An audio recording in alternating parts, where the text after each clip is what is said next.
Shalom saudara-saudara yang dikasihi oleh Tuhan. Apapun yang kita hadapi dalam kehidupan kita ini, kita tahu bahwa kita tidak pernah seorang diri.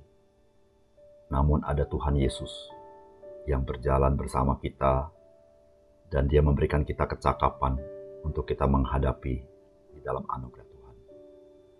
Salam jumpa dalam program Tuhan adalah Gembalaku. Pernahkah saudara mengalami apa yang disebut dengan kesendirian? Meskipun saudara ada di tengah-tengah orang lain, yang bisa saja orang-orang yang dekat dengan saudara. Rasa kesendirian itu ada kalanya terjadi ketika kita harus menghadapi pergumulan yang berat, dan kita tahu kita tidak bisa menaruh beban itu kepada orang lain. Namun kita harus menghadapinya sendiri. Ada kalanya masa itu masa yang amat mencekam jiwa kita. Kita tidak tahu sedang bergumul dengan siapa.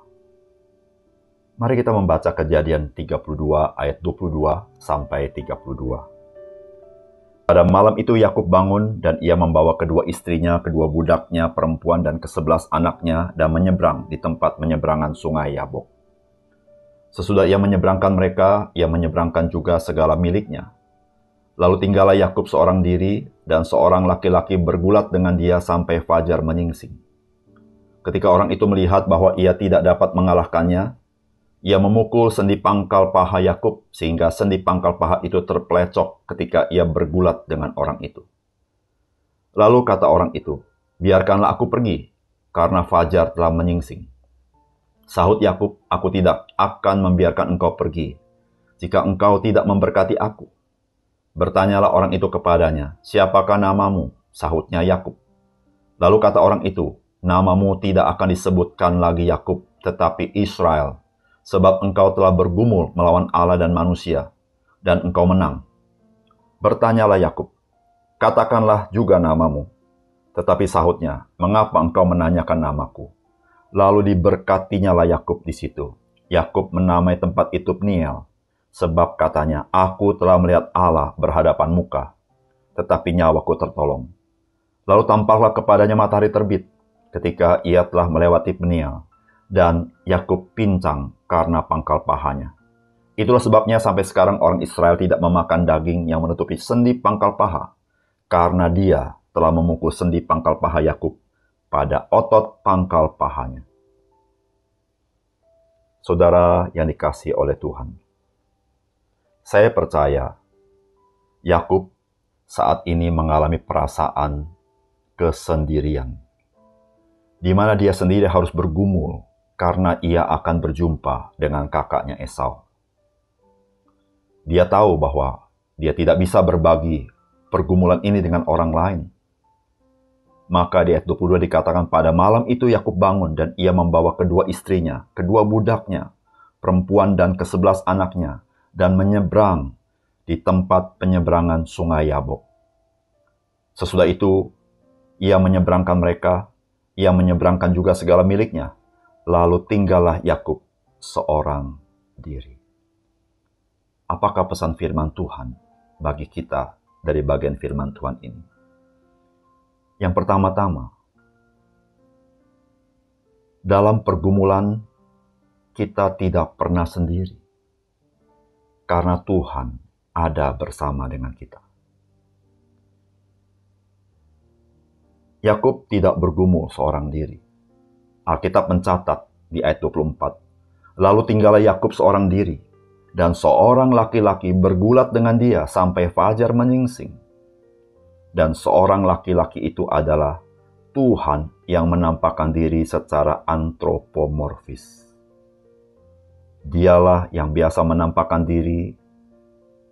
Dia adalah oknum kedua daripada Allah Tritunggal. Yakub berkata di dalam Kejadian 32 ayat 30.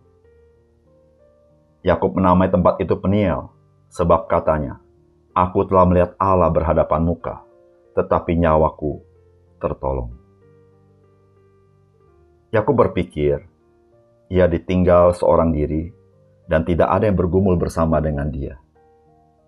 dan dia tidak tahu bahwa ia sedang bergumul dengan Tuhan. Ia sudah bercakap-cakap dengan Tuhan, namun dia tidak tahu bahwa dia itu adalah Tuhan yang hadir di dalam kesendirian Yakub. Yang pada akhirnya Yakub menyadari bahwa Tuhan bergumul bersama-sama dengan Yakub. Saudara, demikian juga dengan kita. Ada kalanya kita mengalami perasaan kesendirian di tengah-tengah situasi yang sulit yang kita hadapi. Dan kita merasa bergumul seorang diri. Namun, saudara, sesungguhnya kita tidak sedang bergumul seorang diri. Tuhan, dia bergumul bersama-sama dengan kita. Karena kita memiliki imam besar. Imam besar yang dapat turut merasakan segala kelemahan-kelemahan kita. Dia imam besar yang turut merasakan apa yang kita alami. Dan dia mau menopang kita, mau bergumul bersama-sama. Dia adalah Tuhan Yesus yang juga berdoa bagi kita. Oleh karena itu, ketika kita mengalami pergumulan yang berat, janganlah kita melalui seorang diri. Marilah kita sadar, kita datang kepadanya dan mengalami rahmat dan anugerah Tuhan. Yang kedua, firman Tuhan hari ini mengajarkan kepada kita bahwa Tuhan mengubahkan kita agar kita bergantung dan fokus kepada Tuhan. Pergulatan Yakub tidak hanya seorang diri, namun dia bergulat dengan Tuhan. Dan tentu Tuhan pasti lebih kuat daripada Yakub. Yakub adalah seorang yang berpusat pada dirinya sendiri. Tuhan bergulat dengan dia, supaya Yakub, dia mengarahkan diri kepada Tuhan, bergantung kepada Tuhan, dan fokus kepada Tuhan. Saudara yang kasih dalam Tuhan, Tuhan bergumul dengan Yakub, supaya Yakub diubahkan hidupnya. Ketika fajar mulai hampir menyingsing, maka Tuhan mau meninggalkan Yakub. Namun sudah perhatikan, Yakub tidak mau melepaskannya. Ayat 26 berkata, lalu berkatalah orang itu, biarkanlah aku pergi, karena fajar telah menyingsing. Saud Yakub, aku tidak akan membiarkan engkau pergi, jika engkau tidak memberkati aku. Sebuah kesadaran dan keinginan yang kuat dari Yakub untuk berpaut kepada Tuhan. Setelah dia bergumul dengan Tuhan, dia tidak pernah mau melepaskan Tuhan sampai Tuhan memberkati hidup dia. Saudara yang dikasihi oleh Tuhan, hal yang sangat sulit untuk diubahkan adalah diri kita sendiri. Dan Tuhan ingin kita tidak hidup berpusat, bergantung kepada kekuatan diri kita. Tapi kita harus hidup berpusat kepada Tuhan dan bergantung kepadanya. Itulah yang Tuhan inginkan ketika kita mengalami pergumulan, di mana Tuhan turut bergumul dengan kita. Biarlah kehidupan kita taruh di dalam tangannya. Yang ketiga, saudara yang kasih dalam Tuhan, firman Tuhan mengajar kepada kita bergantung penuh kepada Tuhan adalah kemenangan dalam kehidupan orang percaya. Ketika kita membaca bagian ini, kita juga kebingungan. Apa artinya Yakub yang diganti nama oleh Tuhan menjadi Israel disebut sebagai yang menang di dalam pergulatan ini? Bukankah ia kalah dengan pangkal pahanya terpelecok? Yakub menang dalam pergulatannya dengan Tuhan dan dengan manusia, karena ia sekarang bergantung penuh kepada Tuhan. Pergulatan ini adalah Tuhan bergulat dengan Yakub untuk mendapatkan Yakub. Dan pada akhirnya, Yakub bergulat dengan Tuhan untuk mendapatkan Tuhan. Inilah kemenangan bagi Yakub. Ketika Yakub didapatkan oleh Tuhan, sehingga Yakub ingin mendapatkan Tuhan. Inilah sebuah kemenangan.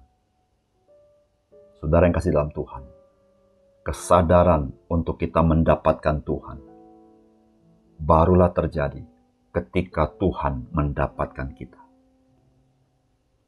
Ketika Tuhan membentuk kita dengan kasih dan kuasa-Nya, maka kita dibangunkan kesadaran bahwa sesungguhnya saya membutuhkan Tuhan. Saya bergantung sepenuhnya kepada Dia untuk seluruh kehidupan saya.